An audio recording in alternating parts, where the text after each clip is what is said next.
October is National Fire Prevention Month. U.S. fire departments respond to an estimated average of 355,300 home structures fires per year.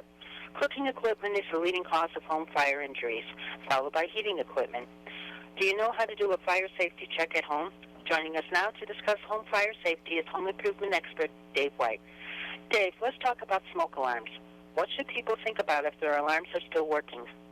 Okay, so the first thing I would do is make sure that you have updated smoke alarms. So most people don't realize that after about 10 years, they become much less effective. So you really need to think about after 10, you just throw them away and start over again, basically. The next thing you want to do is make sure when you do replace them that you get the right technology. So our product experts have worked closely with Kidde to develop some really great innovation in smoke and carbon monoxide detectors.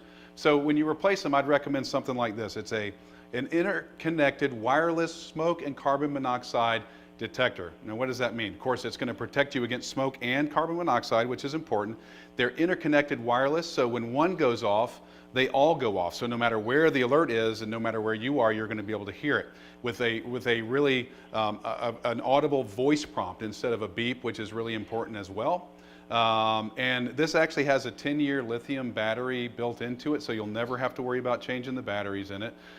It's easy to install. You don't need an electrician because it's all wireless. And it even sends alerts if you have the hub to your smartphone so that if you're off-site and something happens at your home, you can alert the authorities as well. Again, exclusive to Home Depot. When it comes to fire extinguishers, what do our viewers need to know? So with fire extinguishers, first you need to make sure that you have one on at least every floor of your home, but then think about areas like your kitchen or a workshop or a garage where you specifically may have more of a risk of fire.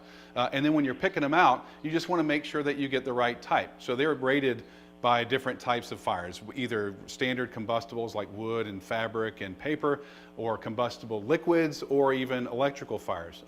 It can be sort of confusing, but the easiest thing to do is just read the package. It'll tell you what room they're good for, if it's good for general fire extinguishing, or in the kitchen, for example, you want to make sure you get one that's rated for kitchen fires. That would be like grease fires and electrical fires in the kitchen. But it's also important that you know how to use them because it doesn't help you if you can't use it. So it's pretty simple. Think pass, right? So the first thing you do is pull the trigger, right? Then you aim it at the base of the fire. Then you squeeze the trigger and then sweep back and forth until the fire's out. What else can we check for to ensure our home is safe from fire? So one of the other areas that are prone to fire are your electrical system in your home. So you can actually protect yourself against short circuits in your outlets by installing arc fault circuit interrupters.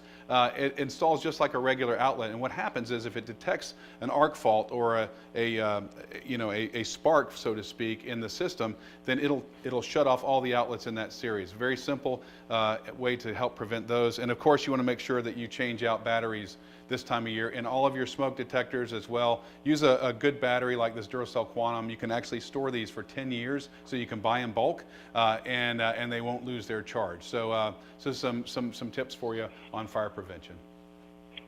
Where can our viewers go for more information?